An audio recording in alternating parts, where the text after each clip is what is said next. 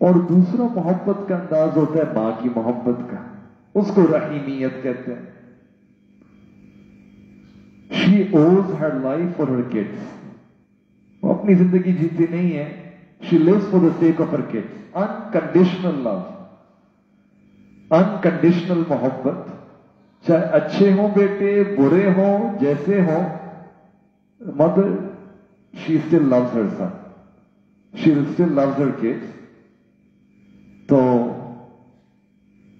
عام طور پہ تو everyone, they love those people who are good individuals. ماں وہ واحد شخصیت ہوتی ہے کہ چاہے برا بھی ہو پھر بھی ماں اپنے بچے سے محبت کرتی ہے. اس کو رحیمیت کہتے ہیں. تو چنانچہ شریعت چاہتی ہے کہ یہ رحمت کی صفت ہمارے اندر ہو. That a person should be soft hearted. They shouldn't be hard hearted. مزاج میں سختی کے بجائے نرمی ہو. اور عام طور پہ آج ہم یہ غلطی کرتے ہیں کہ بہت سختی ہے مزاج میں. We don't even realize what the other person is thinking, what they are feeling. And we say something to them, we do something to them, جس سے ان کی دل آزاری ہو جاتی ہے، دل کو دکھ پہنچتا ہے. اس سے شریعت نے ہمیں منع کیا کہ تکلیف نہ پہنچا. Be sensitive. ہم نبی علیہ الصلوۃ والسلام کی سنت میں یو سی دس صفت. دا پروفیٹ صلی اللہ علیہ وسلم واز رحمت للعالمین. صرف انسانوں کے لیے رحمت نہیں تھے، پوری عالمین کے لیے نبی علیہ الصلوۃ والسلام واز اے مرسی. تو نبی علیہ الصلوۃ والسلام could not see anyone who was in pain, who was in difficulty. یہاں تک کہ جانوروں کے ساتھ بھی رحمت. انسان تو انسان، جانوروں کے ساتھ بھی رحمت کا معاملہ ہوتا تھا.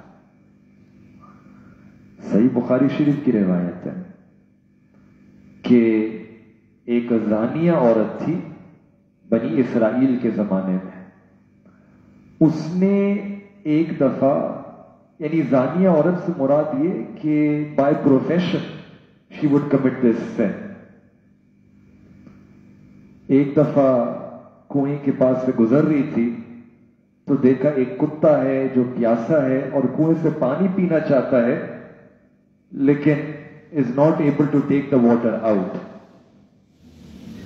تو اس نے اپنے جوتے سے یا کچھ بالٹی سے کنویں سے پانی نکالا اور اس پیاسے کتے کو پانی دے دیا. اس کی پیاس بجھ گئی. اب یہ کیا تھی؟ یہ انسانیت تھی. اس کے اندر رحمت تھی. اور یہ جو جذبہ اللہ تعالیٰ کو کتنا پسند آیا کہ اس عمل کی بنیاد پہ اللہ تعالیٰ نے اس کو توبہ کی توفیق عطا فرمائی اور اس کو جنت کے اندر داخل کر دیا. ایک پیاسے کتے کو انسان پانی پلاتا ہے، اللہ تعالیٰ اس کو جنت عطا فرما دیتا ہے. یہ اس میں ایک پیغام دیا جا رہا ہے کہ اللہ تعالیٰ کو ہماری عبادتیں تو کرتے ہیں، اللہ تعالیٰ یہ دیکھنا چاہتے ہیں انسان بھی ہیں یا نہیں، انسانیت کتنی ہے، ہمدردی کتنی ہے، وہ رحمت کتنی ہے. رحمت للعالمین. This was the attribute of the Prophet صلی اللہ علیہ وسلم. چنانچہ ایک ہمارے اپنے سلسلے کے اندر بزرگ گزرے ہیں، شیخ باقی باللہ رحمت اللہ علیہ. بہت بڑے بزرگ تھے، اہل اللہ تھے. ان کا واقعہ ہے کہ ایک دفعہ یہ سینٹرل ایشین علاقہ ہے سمرقند، بخارا، جہاں سردیاں جب آتی ہیں تو رات میں بہت شدید سردی ہوتی ہے. تو it was such a night, a winter night.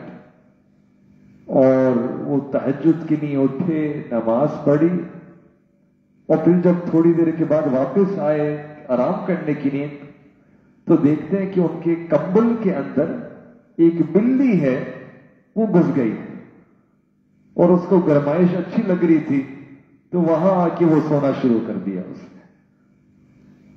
تو حضرت خواجہ باقی باللہ رحمت اللہ علیہ ان کے آرام کرنا چاہتے تھے، لیکن ان کو احساس ہوا کہ اگر میں گیا تو یہ بلی اٹھ جائے گی۔ انہوں نے پوری رات باہر سردی کے اندر ٹھٹھرتے ہوئے گزار دی، بلی کی نیند کو خراب نہیں کیا۔ یہ اللہ تعالیٰ کو عمل اتنا پسند آیا کہ پھر اللہ تعالیٰ نے ان کو ایسے شاگرد عطا فرمائے جو آگے جا کے حضرت مجدد الفیسانی شیخ احمد سرندی رحمت اللہ علیہ بنے، دا مجدد آف دا ہول 1000 years۔ یہ ایک بلی کے ساتھ رحمت کا عمل کیا، اللہ تعالیٰ کو یہ عمل اتنا پسند آیا کہ ان کو اتنی بڑی نعمت عطا فرما دی۔ تو اللہ تعالیٰ انسانیت دیکھنا چاہتے ہیں، یہ رحمت دیکھنا چاہتے ہیں۔ ہمیں چاہیے کہ ہم اپنے اندر اس صفت کو پیدا کرنے کی کوشش کریں۔ چنانچہ ایک حدیث قدسی ہے کہ اللہ تعالیٰ قیامت کے دن اپنے بندے سے پوچھیں گے کہ میرے بندے، میں بھوکا تھا، تو نے مجھے کھانا نہیں کھلایا۔ وہ بندہ کہے گا کہ یا اللہ، آپ کو کیسے بھوک لگ سکتی ہے؟ پھر اللہ تعالیٰ فرمائیں گے کہ میں پیاسا تھا، تم نے مجھے پانی نہیں پلایا۔ پھر بندہ پوچھے گا یا اللہ، how you can not become thirsty. اللہ تعالیٰ فرمائیں گے کہ میں بیمار تھا، تو میری طبیعت پوچھنے نہیں آئے۔ تو پھر انسان کہے گا کہ یا اللہ، آپ تو بیمار نہیں ہوتے۔ پھر اللہ تعالیٰ فرمائیں گے کہ ہاں، تمہارا ایک پڑوسی تھا، وہ بھوکا تھا، اگر تم اس کو کھانا کھلا دیتے، یہ ایسا ہی تھا جیسے تم نے مجھے کھانا کھلایا ہوتا۔ اور ایک دفعہ وہ پیاسا تھا، اگر اس کو پانی پلایا ہوتا، یہ ایسا ہی تھا جیسے مجھے میری پیاس بجھا دی۔ اور ایک دفعہ وہ بیمار تھا، تم وہاں جاتے، طبیعت پوچھتے، تو مجھے اس کے ساتھ پاتے۔ یعنی اندازہ لگائیں کہ دین اسلام نے یہ اخلاق کا تصور جو دیا ہے وہ کتنا اونچا دیا ہے۔ All the other religions they also speak about character، لیکن کسی ریلیجن کے اندر آپ کو اس لیول پہ آپ کو اخلاق کی اہمیت نہیں ملے گی کہ اگر کسی بھوکے کو کھانا کھلا دیا، اللہ تعالیٰ فرما رہے ہیں کہ یہ ایسا تھا جیسے تم نے مجھے کھانا کھلا دیا، ایسا تھا جیسے تم نے مجھے پانی پلا دیا، تم نے میری آ کے طبیعت پوچھ لی۔ ہم اندازہ لگائیں کہ یہ کتنا اعلیٰ معیار ہے، کتنی اہمیت دی جا رہی ہے اخلاق کو دین اسلام کے اندر۔ تو دین اسلام یہ اخلاق کا دین ہے، انسان کو با اخلاق بناتا ہے۔ تخلقوا باخلاق اللہ، کہ اللہ تعالیٰ کے اخلاق میں انسان رنگ جائے۔ یہ وہی اخلاق ہے جو سنت کے اخلاق ہے۔ وَإِنَّكَ لَعَلَىٰ خُلُقٍ عَظِيمٍ۔ ایک حدیث مبارکہ میں آتا ہے کہ قیامت کے دن ایک شخص ہوگا جس کے نیک عمل اور برے عمل بالکل برابر ہوں گے۔ تو اس سے کہا جائے گا کہ بھائی کہیں سے ایک نیکی لے کے آ جاؤ تو تمہیں جنت کے اندر داخل کر دیں گے۔ اب یہ بندہ جائے گا، مختلف لوگوں سے پوچھے گا، سب سے پہلے اپنے بھائی کے پاس آئے گا۔ یہ بھی بڑی عجیب بات ہے، بھائی بھائی کا جو تعلق ہوتا ہے یہ صرف یہاں نہیں ہوتا، یہ وہاں بھی یہی تعلق، سب سے مضبوط تعلق بھائی بھائی کا تعلق ہوتا ہے، یور فل برادر۔ وہ اپنے بھائی کے پاس آئے گا کہ دنیا میں جب بھی مسئلہ ہوتا تھا بھائی تم میری مدد کرتے تھے، آج بات یہ ہے کہ مجھے ایک نیکی چاہیے، ایک نیکی دے دو تو مجھے اللہ تعالی جنت عطا فرما دیں گے۔ لیکن وہ ایسا نفسا نفسی کا دن ہوگا کہ بھائی کہے گا مجھے اپنی فکر ہے کہ میرے ساتھ کیا ہونے والا ہے، میں تمہیں ایک نیکی بھی نہیں دے سکتا، وہ اس کو معذرت کر لے گا۔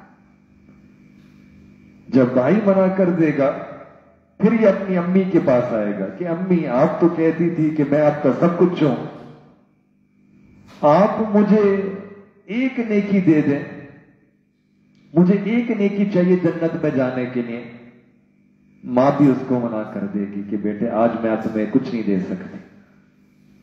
پھر ماں کے بعد وہ اپنے ابو کے پاس آئے گا کہ ابو مجھے ایک نیکی چاہیے، آپ ہی دے دیں۔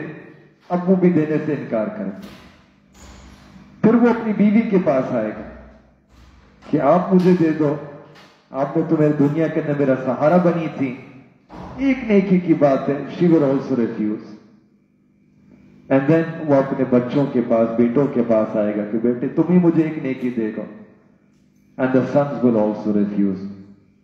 قرآن میں اللہ تعالی ارشاد فرماتے ہیں یوم یفر المرء من اخی، اس دن کو یاد کرو کہ جب انسان بھاگے گا من اخی و امہ و ابی و صاحبتہ و بنی۔ ترتیب بتا دی کہ بھائی بھائی سے بھاگ جائے گا، بھائی منع کر دے گا، ماں منع کر دے گی، ابو منع کر دیں گے، بیوی منع کر دیں گی، بچے منع کر دیں گے۔ اب یہ بندہ پریشان ہوگا۔ تو اس موقع پہ ایک اور شخص ہوگا جس کے نام اعمال میں گناہ ہی گناہ ہے اور ہے ہی ایک نیکی، تو وہ سوچے گا کہ بھائی مجھے تو جانا ہی جہنم کے اندر ہے، تو اگر اس ایک بندے کا بھلا ہو جائے تو اچھا ہے، میں اس کو ایک اپنی نیکی دے دیتا ہوں۔ تو وہ کہہ دے گا ٹھیک ہے چلو میری ایک نیکی تم لے لو، مجھے تو جانا ہی جہنم میں۔ جب وہ یہ ایک نیکی اس کو دے گا نا تو ایک اس کو بڑی ایک انوکھی چیز سمجھی جائے گی۔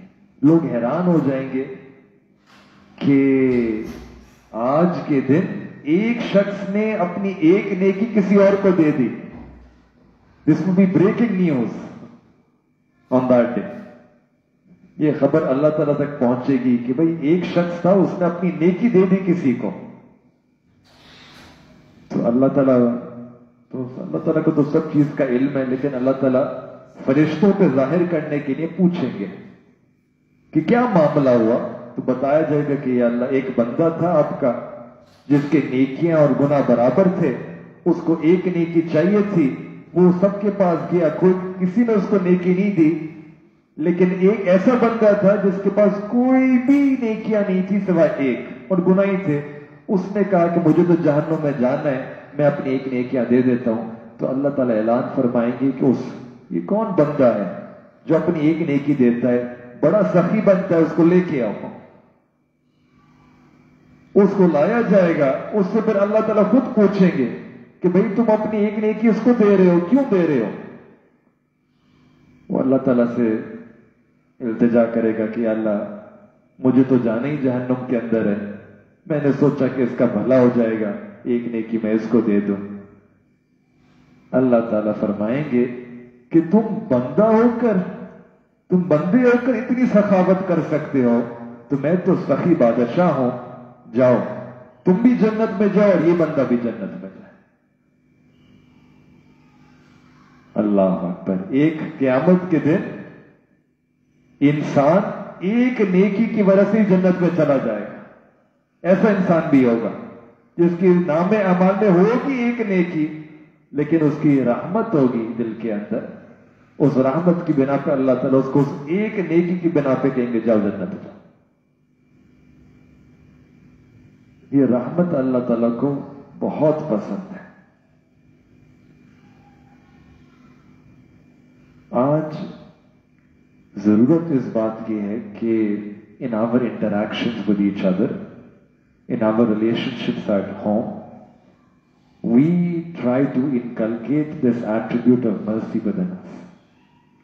بھائی بھائی کے اندر رحمت ہو، بہن بھائی کے اندر رحمت ہو، میاں بیوی کے آپس میں رحمت ہو، شفقت ہو، محبت ہو، بچوں کے ساتھ رحمت کا معاملہ ہو۔ یہ